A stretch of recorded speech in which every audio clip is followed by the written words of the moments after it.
Listerine toothpaste and quick-acting, grand-tasting dentifrice with the fresh minty tang presents the Billy Burt Show.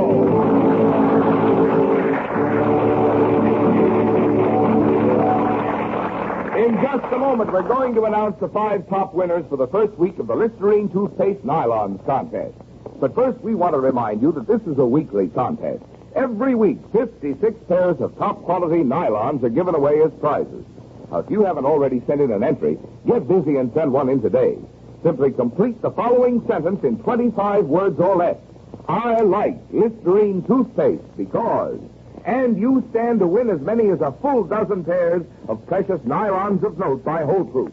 Famous quality nylons, which feature 3 different leg lengths in each stocking size. Now, you can send in as many entries as you like.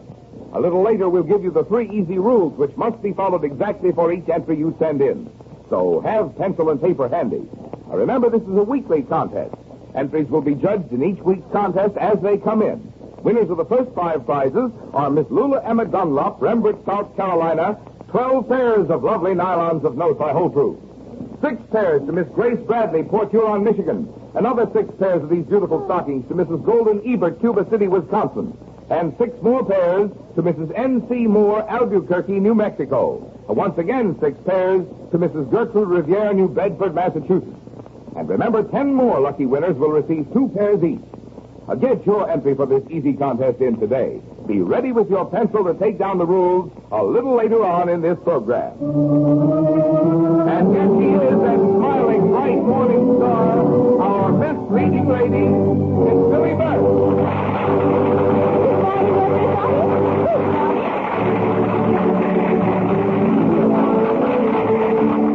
Now let's look in at the little White House on Sunnyview Drive. It's a lovely summer morning. In the front room, Miss Burke is putting up some curtains, while Brother Julius lies on the sofa, his feet up, his hands behind his head. I tell you, Billy, being an inventor is wonderful. No boss, no running to the office every day. Oh, yes, it is nice. Think of all the men who have to get up every morning and punch an alarm clock. How are the inventions coming along, dear? Oh, great. Don't tell anyone, Billy, but I'm working on a new idea. Oh? Electric wallpaper. Electric wallpaper? Yeah. You mean with currents in it? Oh, sure. Heats the house. Gives off light. Think of it, with my new wallpaper, no furnace, no light globes, no nothing. Wonderful. My, that is a good idea, isn't it? You're so smart, Julius. It always makes me feel proud to tell people you're an inventor. Well, thank you, Billy. Someday maybe you'll be a famous inventor like Lord Tennyson, who invented tennis. Or the doctor who discovered that new drug, Peninsula, you know? Yeah. Could be. Of course, it takes time, and I'm not making any money out of it right now, but I'll sell one of my ideas one of these days, and then just watch. Yes, naturally, Julius. Nobody expects inventors to make money right away. First, you have to be discovered and exploited. You have to go from pillar to post. Who's at the door? Looks like a messenger from Western Union. Are you sure? Well, he's wearing a Western Union suit. What is it, Daisy? A telegram for you, Mr. Julius. Me? Wonder who it's from. Oh, my goodness, open it. Don't keep us in suspenders. Who's it from, Julius? Why, it's from some attorney, see? Oh, dear, what is some 4 attorneys? Radican, Pluto, Pepper, Jensen, Smith. Goodness, that sounds like the formula for the atomic bomb. It certainly does. Listen, Billy. You and your sister have been named to receive a portion of the estate of your late uncle, Ethan Burke, according to the will. This, however, is with reservations and conditions. Our Mr. Smith will call on you the 29th. Trust you are both busy and productive. Signed, Plutro, Radigan, Plutro, Pepperdine, and Smith. What does it mean, Julius? It means we're going to inherit part of Uncle Ethan's estate, part of his money. Gosh, isn't that great, Billy? Oh, I wonder what they mean by with reservations and conditions. Huh? Oh, I don't know. Our Mr. Smith will call on you the 29th. That's today, Billy. Hope you are both busy and productive. Why does he keep saying that? I have a hunch. Uncle Ethan was a stickler for work. I'll bet that he put something in his will that we get the money if we're busy and productive. Probably that's why this guy Smith is coming out here. Holy smoke, I gotta go out and clean up my workshop. Look like I'm busy anyway. Call me if he comes, Billy. Oh, Julius, wait, what about me? Oh, goodness, I'm not very busy, you know, or productive. Oh, dear. Well, I've got to find something to do. Oh, just living a silly, stupid life. Oh, dear. Oh, where's the paper, Daisy? Something happened to school? Well, yes, I have to find a job, Daisy. Uncle Ethan is going to leave Julius some of his estate if we're both busy and productive. What kind of job you gonna get? Well, I don't know. I don't know. There must be something I can do. Here's a help wanted column. Let's see. Here's a boxing instructor wanted. Well, I don't think I'm suited for that. No. I don't have any big gloves. Coal miner wanted. Easy work, soft coal. Well, that wouldn't be so good. Here's one, Daisy. What's that? Wanted lady to train animals. Must be experienced. See Mr. Biglow. Here's the address to Daisy, I could do that. I've had lots of experience with animals. Yeah, but what kind? Oh, bunny rabbits and puppy dogs and white mice. I think that would be delightful. I'm going right down and see that Mr. Biglow. He's at Burnham and Biglow's. Burnham and Biglow's? Just say that for circles. But how exciting, Daisy. Imagine working for a circus. Oh, we'll all have free tickets.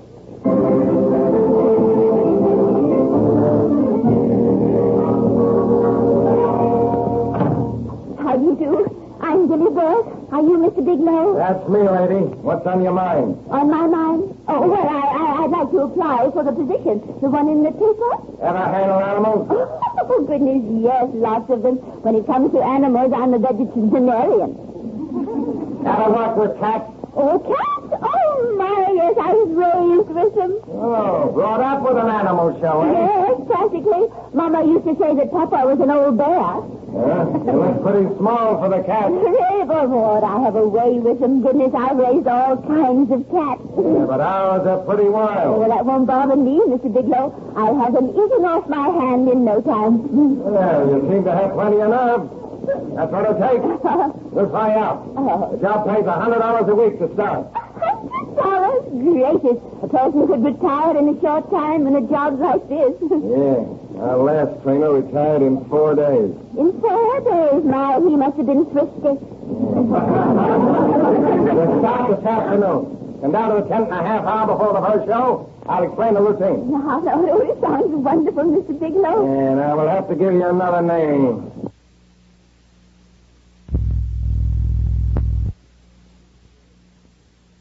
Mother? See. We'll bill you as Madame Missoula. Madame Missoula. Well, I like that. It's nice and refined. Yeah, now I gotta find a partner for you. Partner, man partner. Yeah. Know of anybody? Will we get $100 a week, too? Yeah. I have just a man for you, my brother Julius. Is he good with the cat? Oh, he'll be marvelous, Miss Biglow. Those cats will climb all over him. I'm all over Oh, him. they always do. He loves it. Well, he sounds like a rugged character. Mm-hmm. All right, he's hired. What's his name? His name? Oh, well, you could call him the Great Maltese. Hey, that's not bad. No. Madame Missoula and the Great Maltese. Uh-huh. Yeah, sounds like a great act. I'll furnish your equipment. Here's your whip. My what? Whip? Yeah. Goodness, I never use a whip on cats. How do you control him? Well, I just simply say, here, pretty. Lady, I wonder if you and me are talking about the same kind of cat. Certainly, Mr. Biglow. Don't be worried merely because I love the darlings after all. As I always say, Mr. Biglow, cats are cats.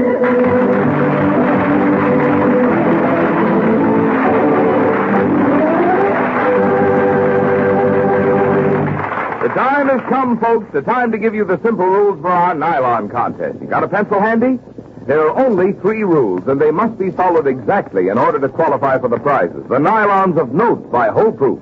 1, complete the following sentence in 25 words or less. I like Listerine toothpaste because.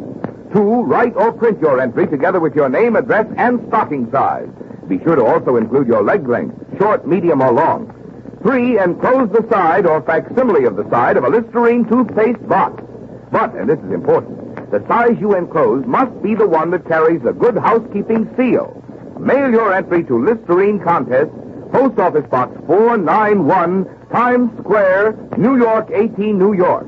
You can send in as many entries as you want, friends. Only be certain that each entry has your name, address, stocking size, and the side of a Listerine toothpaste box with it. Don't forget there's a separate contest every week, and 56 pairs of beautiful nylons of note by Whole Proof will be awarded each week. First prize is 12 pairs, 4 additional prizes of 6 pairs each, and 10 extra prizes of 2 pairs each. Get in this week's contest by mailing your entry or entries today. Remember the address, Listerine Contest, Post Office Box 491, Times Square, New York, 18, New York. And now back to Miss Burt. Having been hired by Mr. Bigelow for the job with the Burnham and Bigelow Circus, Miss Burt hurries home to tell Julius and Daisy the good news. Entering the back door, she meets Daisy in the kitchen. Oh, Daisy, this is really our lucky day. Where's Brother Julius? He's in the front room, Miss Billy. The man is here. That Mr. Smith from that Raggedy Man Pluto Rip Snort Grupper Box Company. Daisy, you sound so funny. How are he and Julius getting along? Is everything on the up to Daisy?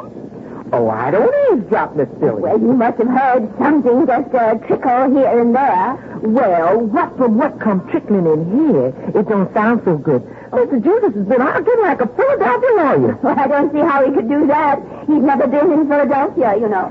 Give me a moment, Mrs. Smith. Oh, here he comes. Oh, don't breathe, Daisy. I thought I heard you from me, Billy. Good night. Where have you been? Well, I've been doing things, Julius. I've just oodled and poodled the things to tell you. I've just changed my name. Change your name? Yes. From hitherto, hence, and yon, I am going to be known as Madame Missoula. Ooh. Madame Missoula, the cat lady. Billy Burt, what in heaven's name have you been doing now? I have a job, Julius, with the circus. $100 a week. Think of it. That's almost $200 a month. You have a job. Yes? Good night. That's what I need. I was right, Billy. Old Uncle Ethan put it in his will. You and I get our share of the estate only if we're employed and working. The old slave driver. But you're an inventor. You work out there in your inventory. Smith doesn't approve of it. He calls it a hobby. Well, we're going to lose out, Billy. He claims that I don't have a job. You needn't worry, Julius, dear. We're going to fool him. I have a job for you, too. And where? At the circus, you get $100 a week, too. You're going to be the Great Maltese. Me? Certainly, we're going to be an act. You and I, Madame Missoula and the Great Maltese. Isn't it exciting? It's fantastic. Uh-huh. But it's wonderful. $100 a week, Yes. each of us, and we're employed. Yes. We get our share of the estate. Billy, you're sensational. Oh, well. How did you do it? Well, it was as simple as falling off an apple cart. I just walked into Mr. Bigelow's office, and we were hired in the twinkle of an eye. Oh, this is the greatest thing you've ever done. But why the silly names, the Great Maltese and Madame Missoula? What do we have to do? That's the wonderful part of it, Julius. All we have to do is handle cats. Cats. The cat! Sweet, gentle, furry little kitty cats. In the circus? Well, of course. That's what Mr. Bigelow said. We were going to handle cats. I can't think of anything easier, can you? Billy Burt, do you know what a circus cat is? Well, no, I've never really seen a circus cat, but I suppose it's like any other cat, only with brighter colors and probably bells on it. Billy, in circus language, a cat is a lion. A cat is a lion. You mean one of those big lions? And tigers. Oh, but Mr. Bigelow didn't say anything about tiger lions. He just said cat. I know. He said cat. Yes. Yeah, and that means lions and Oh, tigers. no. No wonder it pays $100 a week. Well, I don't understand it, Julius. He distinctly Never mind. said- You and your great ideas. Well- Now we are finished. What am I going to tell Smith? Well, Oh, that Mr. Smith is getting restless in there, Mr. Julius. What's he doing? He's pacing up and down like a caged lion. No! Don't say that. did I say so? I suppose I'll have to go in and tell him that we don't have jobs. We're throwing a fortune right out the window. No, wait, Julius. You need the money for your inventions. Let's not throw the sponge cake. Maybe he can think of something. I am not going to think about lions. But how do we know? Maybe the lions won't bite. Well, we're not climbing in the cage to find out. Well, I've gone through a lot of your dizzy schemes, but this is where I draw the line. Oh, I've got to go in there. I can't leave Smith waiting all afternoon. He said he had to catch a train in an hour. you mean He's leaving town in an hour. That's what he said. He said to hey! Maybe that's an idea. We could tell him that we have the job, and then after he leaves... No, that wouldn't be honest, Julius. That would be dirty work at the cross patch. No. Why would it be? We do have a job now. We'd be telling the truth. Oh, yes, it's but absolutely legal. No. We'll just tell him that we're employed at the circus. Then after he goes, we call up Mr. Bigelow and we tell him that we've changed our... Oh, no. It's simple. It's wonderful. Come on, Billy. No, Julius, I don't... Billy, this is Mr. Smith of Radigan, Plutro, Pepperdine, and Smith. Smith, my sister, Billy Burke. Pleasure, Miss Burke. Indeed, great. How do you do, Mrs. Smith? I hope Mr. Plutro and Mr. Peppermint and Mr. Radigan are all well. Oh, yes, they are great, thank you. Yes. Mr. Redigan and Mr. Plutzer have been away for some time. Oh? They're working in the appellate court.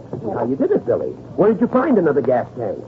Oh, I found one. Where? Oh, you'll find out. It's going to be delivered right away, the man said. And when I told him it was for Colonel Smith, the man on the telephone was just so nice. How much is the tank going to cost?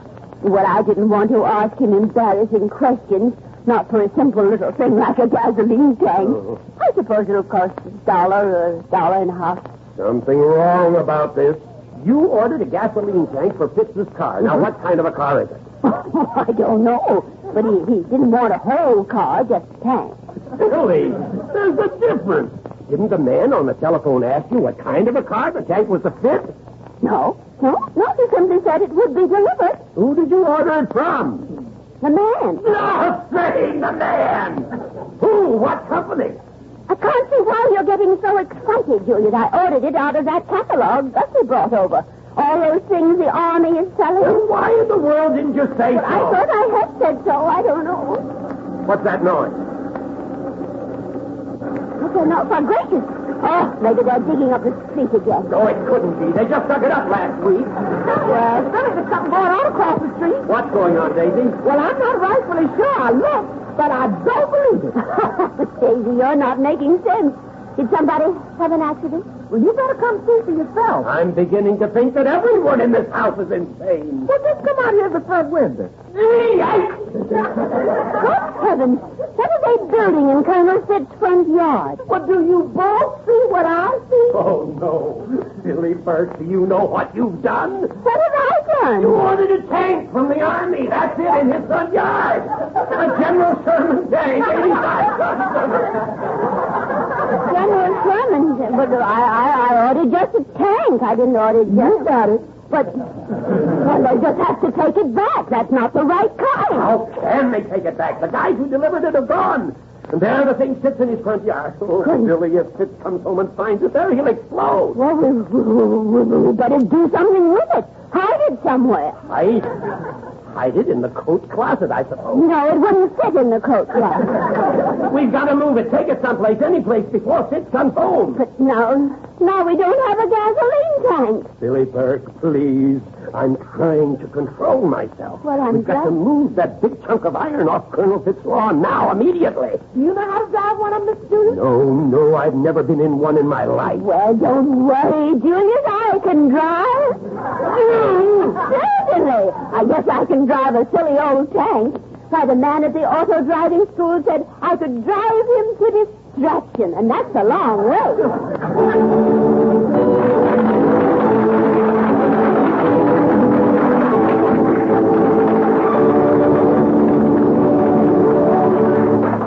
A baby's smile always has what it takes, regardless of teeth. But mothers know that baby charms can't last forever. They know that in years to come, the charm of that smile may depend a great deal on bright, sparkling teeth. That's why so many smart mothers have their children start early with Listerine toothpaste, a cleansing prescription for your teeth. It's specially created for pinpoint cleansing, you know. Even helps clean many of those tiny pinpoint flaws in tooth enamel, so small and so hard to reach that a less efficient dentist might miss them. Yet some authorities say that more than 3 out of 4 cases of decay, just think of it, 3 out of 4, begin in these pinpoint cracks. So isn't it a sensible precaution to use Listerine toothpaste, a precaution for pinpoint cleansing? And to see what Listerine toothpaste can do for your smile, just try it for 5 days. Yes, we said 5 days. At the end of that time, you'll say...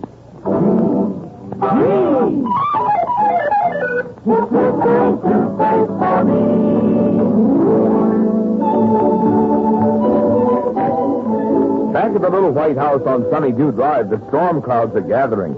The tank which Miss Burke ordered from the Army surplus store for Colonel Fitz's car has turned out to be a giant General Sherman tank, parked at the moment on Colonel Fitz's front lawn. Miss Burke and Julius and Daisy have hurried across the street. The question now, how to get the huge tank out of the Colonel's yard before he comes home. How to get inside that fool thing? Where's the door? It's so big and it doesn't have any wheels. It doesn't use wheels. It crawls like a caterpillar. Like one of those little fairy caterpillars? Let me think. There has to be some way to get inside. Maybe there's someone in there now. Hello? Is there anyone in there? Oh, don't be silly. Of course there's no one in there. Oh, I know. The hatch. There's a hatch on the top. You mean a chicken hatch? That's how we get in. Oh, well, you're going to be able to do anything when you get in there, Mr. I Julius. don't know, Daisy. All I can do is try. Be careful, Julius. Don't scratch the paint with your shoes. Out of my way now. I'm going up on top. Well, wait for me, Julius. Both you stay down there. And let you go in there all alone. No, Julius. You know I wouldn't stay behind when you need me. Help me up, Daisy. I got a feeling that from here on anything can happen. Now, there's nothing to worry about, Daisy. Just Julius and I will drive the tank away and put it somewhere. You just watch for Colonel Fitz. Well, what about seeing something? Well, whistle 3 times like a signal. I say we're... Well, then sing or do something. Julius and I inside the tank, and we'll keep in touch with you. What in the world did you have to come up here for? Well, to help you, Julius. Quickly, unhatch the hatch. Crazy, the top opens just like a can of salmon. Keep your eyes open, Daisy. Watch for Fitz. Oh, what a light. Look out, Billy. Now I'm going down inside. Well, I'm going down inside. Oh, you're stepping Oh, I'm so sorry, Julius. Goodness, it's dark in here. Now, we've got to work fast to find out how this thing operates. Well, you see, there are some handles. Perhaps if we pull something or push. Don't do that. That's the gun. Oh, does it really? Will it shoot? Don't touch anything. No, all right. How in the dickens do you start one of these? Well, maybe we could get someone to give us a push. Oh, you couldn't push this thing with a 10-ton truck. Wait, Julius, wait. There's a seat up there. Maybe that's where the driver sits. Well, for the first time, you got something. Now we're making progress. Look outside. See if this is coming. I can't look out. There aren't any windows. The slits in the side right there. Those are the seats. Oh, the slit. Oh, I'll look. That's funny. What do you see? I see an eye. An eye. Is that you, mister? What happened to Daisy looking in? Is there anyone out there, Daisy? Not yet. Oh, if I can just get this thing started. Well, you just throw out the clutch and turn on the switch. What switch? What clutch? Well, there has to be a switch and a clutch. That's what the man said. Oh, the man. Somebody's coming, Mr. Julius. We're sunk. Who is it? It's Miss Bessie. Tell her to come right in, Daisy. No, not that. Julius, remember, never get excited in an emergency. Gussie can probably be a big help. After all, she did work in the shipyard. Oh, down there. Ah, Gussie, come on in. Hello, Julius. What's the trouble?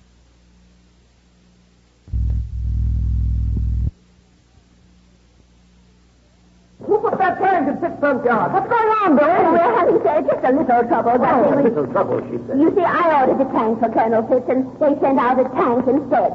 So we're trying to start it so Julius can drive it and get it off Colonel Fitz's lawn before he comes home. He might not understand. Well, I'm not afraid of the old goat. If he said anything, I'll have to do something. You know how to run one of these things? Well, I can sure try. Come on to see Julie, and I'll sit beside you. It'll be real cozy. Now, don't get cozy. This is serious. On a permanent time, you better be going, Goodness, that's all right then. He's coming, Julius. Well, this does it. I knew in the beginning it would turn out like this. Goodness. 3 idiots sitting in a tank. Nowhere else in the world, to nobody else in the world could a thing like this happen. Julius. You put us in the foolish factory. Probably put us in Leavenworth, in Alfred's factory. He sticks his head in, I'll hang one on him. No. Control yourself, Gussie. This is a despicable situation, one that calls for calmness and exposure. Oh, I wish I was in Egypt. Oh, hello, Colonel Fitz. Surprise? Oh, is that you, Miss Burke? Yes, it's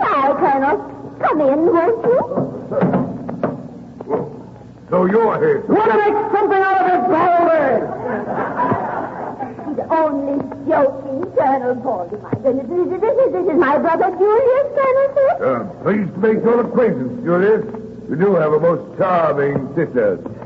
Well, thank you, Colonel. No doubt you were surprised to find a tank in your front yard, but you see, it was all... Yes, I was a little surprised, naturally. Tell me, who owns it? You do, Colonel. I?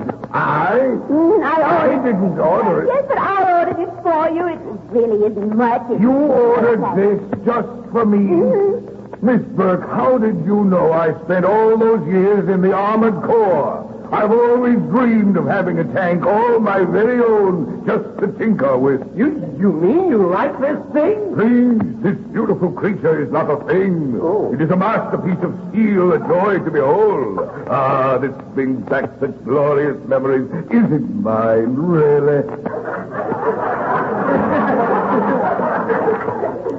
It's yours, Colonel. Every sweet little rivet. It's simply too good to be true. Hosanna! Come on, I'll take you all for a ride. It'll be just like the good old days. You mean you can drive it? With my eyes shut, my boy, with my eyes shut. You sit up here beside me, Miss Burke. Oh. Julius, you and Gussie can sit in the back. Oh, Colonel. Oh, isn't it exciting? You're so clever, Colonel Fitz. I'll show you how we used to drive tanks when I was in the Armored Corps. Hold on. Here we go. Oh, this is wonderful. It's just like driving in a cement mixer. Can you see where you're going, Colonel, through those little slips? Certainly, but I don't have to see. I drive by feel. Oh. You don't have to worry anyway. A tank like this will smash down trees, smash anything. Oh, not really. Yes, and I love them. I'd rather drive a tank than anything on wheels. Here, are you sure you'd rather drive this than anything on wheels? That is the truth, absolutely the truth. Oh, well, I'm glad of that. Why? You just ran over your car.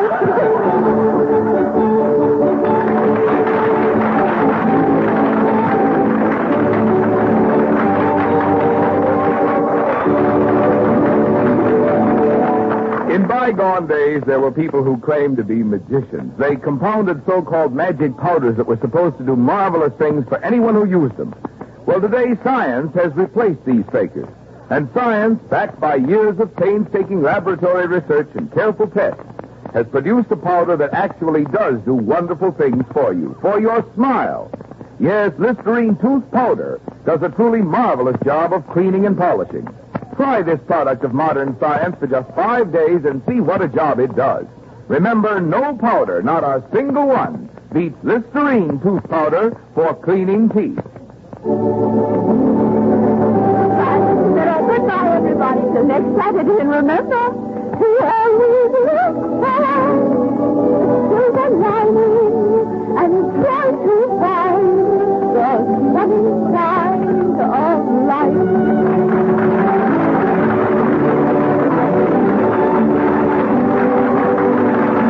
President Truman and Secretary of Agriculture Anderson have requested that we give you this urgent message. Help send food to famine-stricken peoples abroad. Make contributions of cash and canned goods. Help save lives. The Billy Burke Show is produced by Axel Gruenberg. Today's story was written by Paul West. The part of Daisy is played by Lillian Randolph. Earl Ross is our Julius. Myra Marsh played Gussie Malone. And we're not acting as your announcer. Marvin Miller was Colonel Fitz. Music is under the direction of Carl Bonowitz. Tune in again next Saturday when the makers of Listerine toothpaste again present the Billy Burke Show. For the best in Saturday listening, don't miss Let's Pretend, the Billy Burke Show, and Armstrong's Theater of Today. This is your announcer, Marvin Miller, reminding you... Be kind to your smile, don't let it go to waste. Use that cleansing prescription, Listerine toothpaste. This is CBS, the Columbia Broadcasting System.